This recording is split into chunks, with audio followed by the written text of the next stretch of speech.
Hello friends, स्वागत है आप सभी का एक बार फिर से हमारे यूट्यूब चैनल पढ़ाई विद पीके पे। तो दोस्तों, आज के इस वीडियो में हम लोग ज्ञान सेतु सुबोध के गणित भाग को देखने वाले हैं। मैंने ज्ञान सेतु सुबोध के विज्ञान और अंग्रेजी भाग को पहले ही बता के समाप्त कर चुका हूं, तो आज गणित भाग के देखेंगे।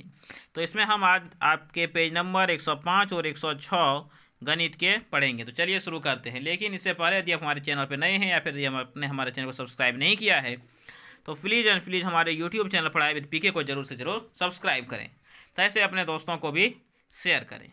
तो चलिए बढ़ते हैं। तो यह पेज नंबर है आपका पेज नंबर 105, जैसा कि आप यहाँ पे देख सकते हैं। यह हुआ आपका पेज नंबर 105। तो चलिए इसके सवालों को करते हैं सॉल्व।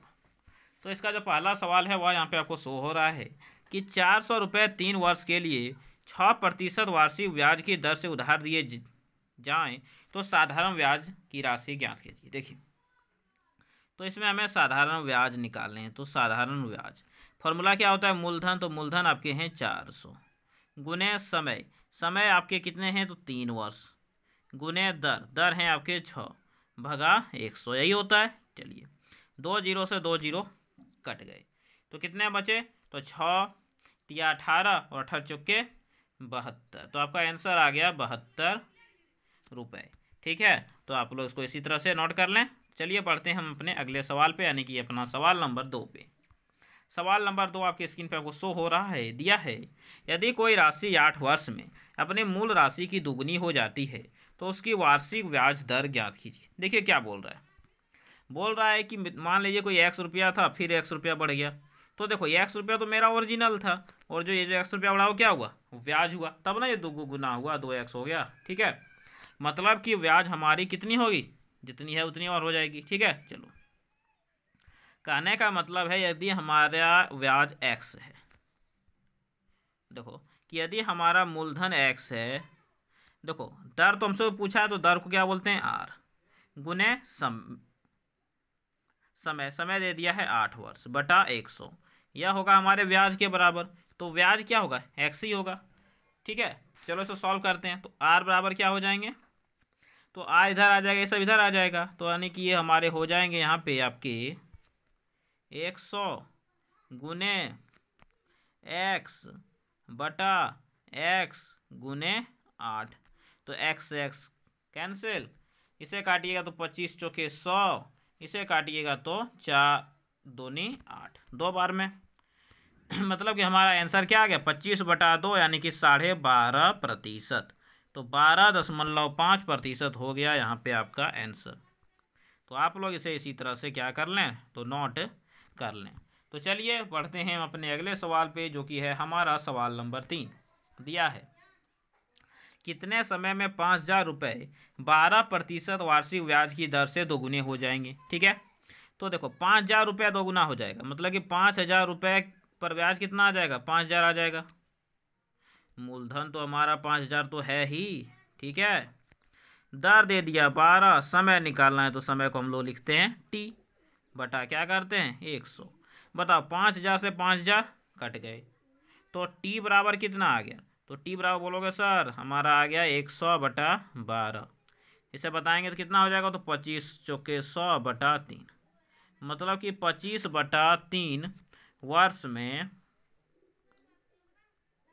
25 बटा 3 वर्ष में यह हमारे क्या हो जाएंगे? तो 2 गुने हो जाएंगे। ठीक है, तो चलो इसको इसी तरह से नोट कर लो। मैं इसे थोड़ा छोटा कर देता हूँ और इसे थोड़ा मोटा भी कर देता हूँ। ठीक है, तो चलो बढ़ते हैं हम अपने अगले सवाल पे, जो कि है हमारा सवाल नंबर 3 का ख।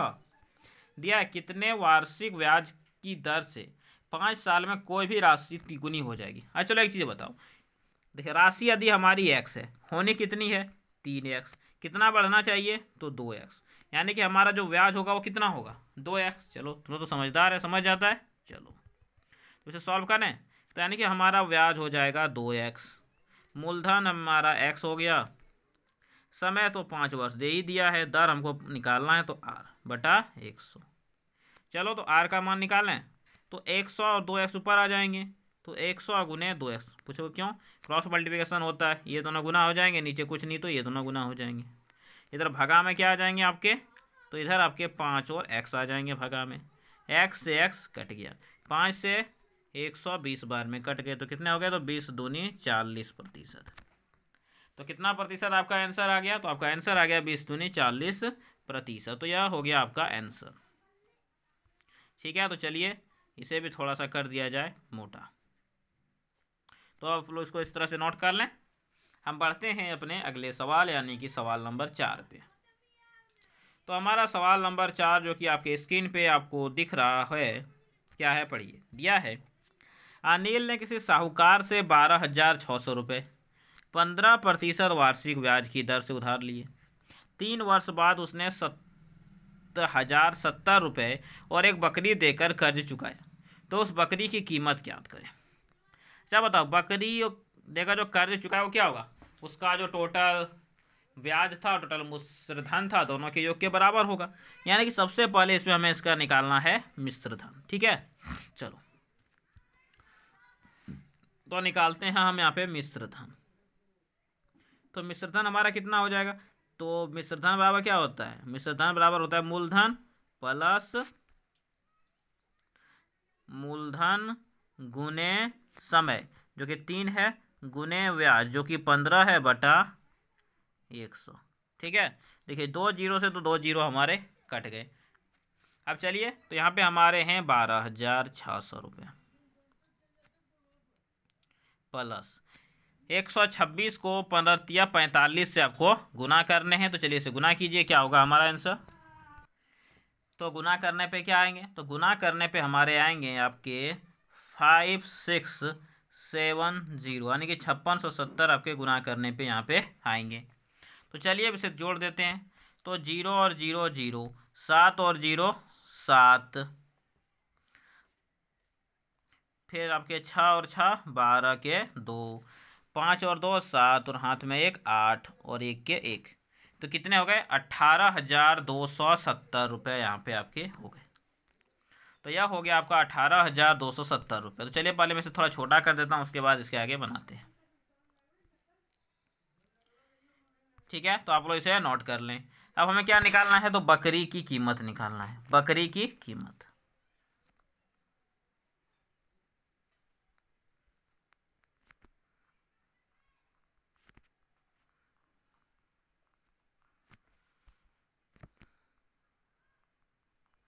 तो बकरी की कीमत, बकरी की कीमत किस क्या होगी, चलिए देखते हैं।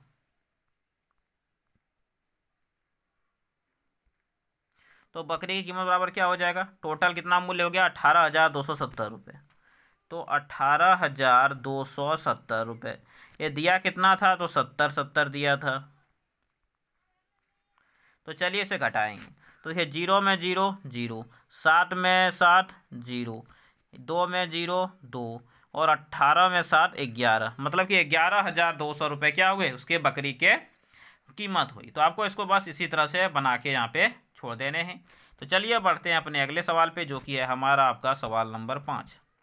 क्या दिया है, देखिए दिया है, एक मशीन की कीमत 5% प्रतिवर्ष कम हो रही है। यदि मशीन की वर्तमान कीमत 5 लाख है तो 2 वर्ष बाद उसकी कीमत ज्ञात कीजिए।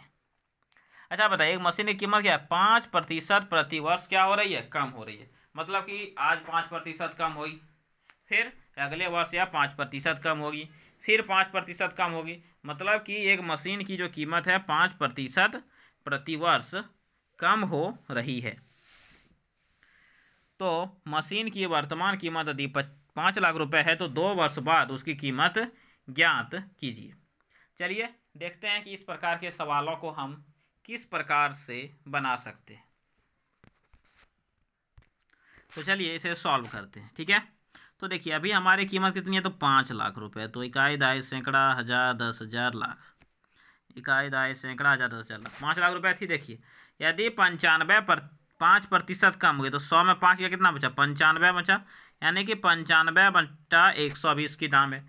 फिर अगले वर्ष 95 हो गई, क्योंकि 5% फिर तो अगले वर्ष कम होगी, होगी कि नहीं होगी। तो यह आपकी हो गई फिर से 95 बटा 100। ठीक है, तो चलिए तो देखिए 2 जीरो 2 जीरो, कितने जीरो, 4 जीरो चलेगा, 4 जीरो यहाँ पे हमारे कैंसिल हो गया। हमारा आंसर क्या आ गया, 5 गुने 95 गुने 95, तो यह हो गया हमारा आंसर। तो चलिए इसे गुना कीजिए कि देखते हैं कि हमारा आंसर क्या आता है। तो इसे गुना करने पे कितने आएंगे, तो इसे गुना करने पे आपके जो आंसर आएंगे वह कितने होंगे, तो वह होंगे आपके 4,51,025। सॉरी सॉरी सॉरी, देखिए, तो देखिए यहाँ पे 50 थे, तो गुना करने पे कितने हो जाएंगे, तो गुना करने पे हो जाएंगे 4,51,250 यानी कि 2 साल बाद उसकी कीमत इतनी रह जाएगी। ठीक है, तो आप बस इसको इसी तरह से नोट कर लें। चलिए देखिए, एक स्टेप में नहीं हो रहा है तो आप इसे काट के अगला स्टेप उसके आगे लिख सकते हैं। तो चलिए मैं ही इसे लिख देता हूँ उसके आगे। चलिए अब ये हो गए यहाँ पे आपके आंसर, और अच्छे तरह से लिखा भी गए। तो चलिए बढ़ते हैं हम अपने अगले सवाल पे, जो कि हमारा होने वाला है सवाल नंबर 6। क्या है, दिया गया है कि एक किले में जो है वह 120 सैनिकों के लिए 28 दिन का पर्याप्त भोजन है। तो कितने हैं, तो 1200। तो 1200 सैनिकों के लिए 28 दिन का पर्याप्त भोजन है, मतलब टोटल भोजन इतना है। ठीक है, तो लेकिन 4 दिन बाद कुछ सैनिक दूसरे किले में भेज दिए गए, जिससे भोजन सामग्री 32 दिन में खत्म हो गई। देखिए कितने दिन बाद, 4 दिन बाद भेज दिए गए। तो कहने का क्या मतलब है, कि कहने का मतलब यह है कि 4 दिनों तक जो थे सो यहाँ सैनिकों ने 4 दिनों तक भोजन किए थे। ठीक है, तो चलिए, तो अब हमें पूछा गया है कि अब यह किस तरह से सॉल्व होगा, और आपको बताने हैं कि पहले कि दूसरे किले में कितने सैनिकों को भेजा गया। ठीक है, तो चलिए देखते हैं इस तरह के सवाल को किस तरह से बनाए जाएं। ठीक है, तो देखिए इतना तो टोटल आप बताइए कि इसमें जो 1200 सैनिक जो थे उन्होंने तो अपना 4 दिन का भोजन खा लिया कि नहीं खा लिया, तो 4 दिन का तो भोजन खा लिया, मतलब इसमें सबको क्या करना पड़ेगा, इसे माइनस कर देना पड़ेगा। और इतना खाने के बाद, जब भेज देने के बाद भोजन कितने दिन तक चला, तो भोजन आपके 32 दिन तक चला। तो 32 से क्या कर देना है, आपको भाग दे देना है, बस यही आपका आंसर हो जाएगा। तो देखिए इसमें क्या करेंगे, ऊपर में देखिए हमारे 1200 कॉमन हो गए, हुए कि नहीं हो गए। अब 28 था यहाँ पे, माइनस है तो उसमें 4 हम माइनस कर दिए। नीचे हमारे कितने दिन तक चले, तो 32 दिन तक हमारा भोजन चला। अब क्या हो गए, तो 1200 गुने 28 में 4 चले गए तो 24 हो गए बटा 32। तो अब आपको इसे सॉल्व करने हैं कि किस तरह से आप इसे सॉल्व करेंगे। तो देखिए 8 तिये 24, 8 चौके 32, 4 तिया 12, तो 300। ठीक है, तो बताओ यहाँ पे हमारा आंसर क्या आ गया, तो यहाँ पे हमारा आंसर आ गया आपका 3 तिया 9, 900। कितना आंसर आ गया, 900। यहाँ पे हमारा जो आंसर है, तो यहाँ पे हमारा आंसर कितना आ गया, तो यहाँ पे हमारा आंसर आ गया 900, यानी कि 900 सैनिक यहाँ पे थे। 900 सैनिक थे कहाँ पे, तो उस किले में। तो यह हो गया हमारा यहाँ पे आंसर। तो यह हो गया आपका आंसर, तो अब इसे नोट कर लें। चलिए बढ़ते हैं अपने अगले सवाल पे। अगला सवाल, सवाल नंबर 1, प्रथम 5 प्राकृतिक संख्याओं का माध्य क्या होगा। चलिए देखते हैं, प्रथम 5 प्राकृतिक संख्याएं, ये पहली तो 1 हो जाएंगी, 2, 3, 4, 5, और माध्य निकालना है तो हमें क्या करना पड़ेगा, तो हमें सबको जोड़ के 5 से भाग देने पड़ेंगे। तो जोड़िए, तो 3, 3, 6, 6, 4, 10, 5, 15, 15 को जब 5 से दीजिएगा कितने आएंगे आपके, 3 आएंगे। तो यहाँ पे जो हमारा आंसर होगा वह हमारा कितना होगा, 3, यानी कि जो हमारा आंसर है वह हो गया आपका नंबर 3। चलिए अगले सवाल को देखते हैं। राशियों का माध्य मान होता है, तो बताइए राशियों का माध्य मान क्या होता है। सदैव शून्य, जरूरी नहीं है। राशियों में सबसे बड़ा मान, गलत है। सदैव औसत मान, और राशियों को क्रम में रखने के बीच का। तो देखिए माध्य मान जो होता है वह क्या होता है, सदैव औसत मान होता है। तो इसका जो आंसर है वह हो गया आपका ब। अगला सवाल, सवाल नंबर 3, एक बल्लेबाज की 6 पारियों में रन इस प्रकार हैं, तो इनका माध्य ज्ञात कीजिए। तो चलिए माध्य के लिए क्या मैंने बताया कि सबको जोड़ना है, तो 35 plus 56 plus 60 plus 46 plus 50 plus 35। तो आपको इतने को जोड़ने और फिर से भाग देना। कितनी हो गई? तो 1 2 3 4 5 6, तो 6 से इसे भाग दीजिए। चलिए जोड़िए। 6 5 11 और 6 17 और 5 22 के 2 हाथ में बचे 2। 3 2 5 5 10 4 14 6 20 5 25 और 3 28, यानी कि 282 यहाँ पे आए आपके आंसर। ठीक है, भागा 6। चलिए इसे 6 से भाग देंगे तो 6 दूनी 12, 6 तिया 18, 6 चौके 24 और 7 छक 42। तो इसका माध्य कितना आ गया? 47। तो यह हो गया यहाँ पे आपका आंसर। तो आपको बस इसको इसी तरह से सॉल्व करने थे। चलिए मैं इसे थोड़ा छोटा कर देता हूँ और साथ में इसे थोड़ा मोटा भी कर देता हूँ ताकि आप लोग इसे अच्छे से लिख सकें। तो चलिए बढ़ते हैं अपने अगले सवाल पे, यानी सवाल नंबर 4 पे। प्रथम 10 पूर्ण संख्याओं का माध्य ज्ञात कीजिए। चलिए देखते हैं क्या हो जाएंगे। तो सबसे छोटी 0 से जोड़ेंगे तो 0 1 2 3 4 5 6, जोड़ देना हर एक जगह, 6 7 8 9। देखिए 10 हुए क्या? तो 1 2 3 4 5 6 7 8 9 10 हो गए।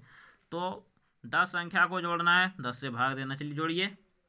तो 1 2 3 3 6 4 10 5 15 6 कितने होते हैं? 21 और 7 28, 8 36 और 9 हो गए आपके 45। तो यह हो गया आपका 45 भागा 10। इसे भाग देंगे कितना हो गया? तो 4.5। तो आपका आंसर कितना आ गया? 4.5। तो आप बस इसको इसी तरह से बना लें। देखते हैं अपने अगले सवाल, सवाल नंबर 5 को। 11 से 20 तक के बीच में आने वाली सम संख्याओं का माध्य ज्ञात कीजिए। चलिए इसके बीच में क्या आते हैं आपके? 12 और 14 और 16 और 18।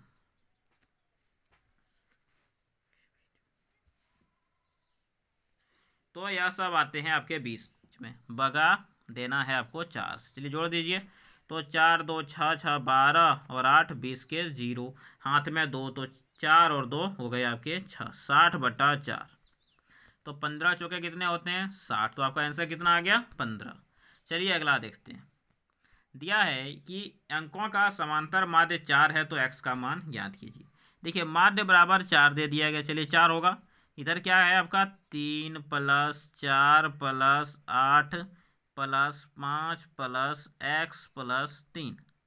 टोटल कितनी संख्याएं गिन लीजिए? 1 2 3 4 5 6। तो 6 से इसे भगा देना है। क्रॉस मल्टीप्लिकेशन आप लोग जानते हैं, कोना कोनी गुना। 6 चौके 24। इधर कितने हो गए?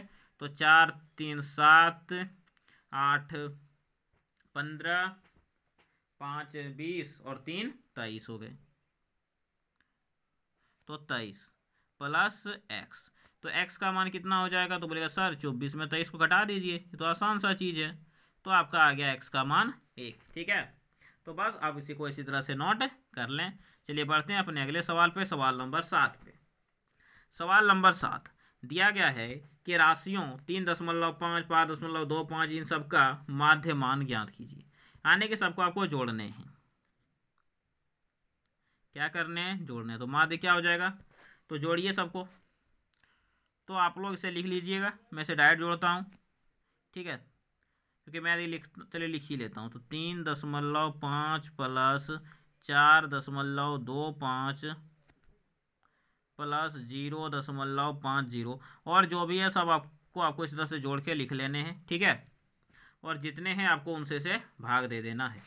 तो 1 2 3 4 5 6 7 8 है, तो 8 से मैंने इसे भाग यहाँ पे दे दिया। आपको जितने हैं सबको जोड़ के लिखने हैं। ठीक है, चलिए अब मैं यहाँ पे डायरेक्ट सबको जोड़ लेता हूँ। तो 5 5 10 5 15, 15 के हो गए आपके 5, हाथ में बचा 1। 8 1 9 4 13, 8 21, 7 28, 5 33, 2 35 और 5 40 के 0। हाथ में कितने बचे? 4। यहाँ पे है हमारे दशमलव।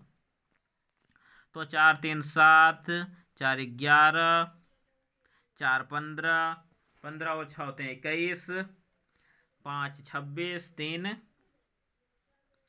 39 और 6 हो गए आपके 26, 3 29 और 6 हो गए 35। तो यह हो गया 35.05 भागा 8। अब इससे भाग दे दीजिएगा, यही हो जाएगा आपका आंसर। चलिए एक बार वो जोड़ को कंफर्म कर लेते हैं। तो 5 10 15 के 5 हाथ में 1, तो 9 4 13, 8 21 और 7 28, 5 32, 28 और 5 33, 34 35 और 5 40 के 0। हाथ में 4, 7 4 11, 4 15, 7 4 11, 4 15, 6 21, 5 26, 3 29 और 6 35। तो यह हो गए यहाँ पे आपके आंसर। ठीक है, तो चलिए बढ़ते हैं अपने अगले सवाल पे, यानी सवाल नंबर 8 पे। चलिए देखिए सवाल नंबर 8 क्या दिया, और यह हमारा आज का अंतिम सवाल भी है। तो दिया है माध्य मान ज्ञात कीजिए। तो इसके लिए आपको क्या करने पड़ेंगे? सबको जोड़ने पड़ेंगे और फिर उतनी संख्या से भाग देनी पड़ेगी।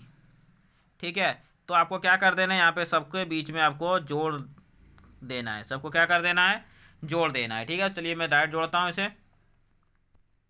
तो इस तरह के सवाल को किस तरह से हम आसानी से जोड़ सकते हैं, चलिए मैं बताता हूँ आपको। तो देखिए जितना के नीचे 5 है आप सबको जोड़ लीजिए। तो कितने जुड़ जाएंगे? तो 3 2 5 और 6 हो गए 11।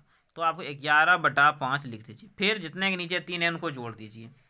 तो 2 4 6 और 1 7, तो 7/3। अब टोटल कितने हैं? तो 1 2 3 4 5 6, तो नीचे दे दीजिए आप 6। यहाँ तक आप लोग कर लेंगे बराबर।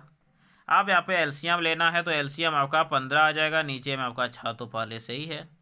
फिर 11 तिया 33 हो जाएंगे, उधर आपके 7 5 35 हो जाएंगे। फिर आपको इसे जोड़ देना है। चलिए जोड़िए। तो 5 3 होते हैं आपके 8 और 3 3 होते हैं 6, तो 68/15 गुने 6 हो गए आपके आंसर। तो चलिए इसे काटते हैं। तो देखिए 2 से कट जाएंगे, 3 घर में 4 घर में, यानी 34 घर में, और यह हो गए आपके 3। तो आपका आंसर क्या आ गया? तो आपका आंसर आ गया 34/45। तो 34/45 हो गया यहाँ पे आपका आंसर। ठीक है, तो इस तरह से देख सकते हैं कि आज का हमारा जो वीडियो था पेज नंबर 105 और 106 का आज समाप्त होता है। फिर अगले वीडियो में हम इसके आगे के पेज नंबर के देखेंगे, यानी 107 और 108 को। तब तक के लिए यदि आप हमारे चैनल को सब्सक्राइब नहीं किया तो प्लीज़ हमारे चैनल को सब्सक्राइब करें और वीडियो को अपने दोस्तों को जरूर शेयर करें। अच्छा लगा हो तो लाइक करें, और यदि कोई समस्या हो तो कमेंट बॉक्स में कमेंट जरूर करें। तो चलिए फिर मिलेंगे अगले वीडियो में, तब तक के लिए धन्यवाद। जय हिंद, वंदे मातरम।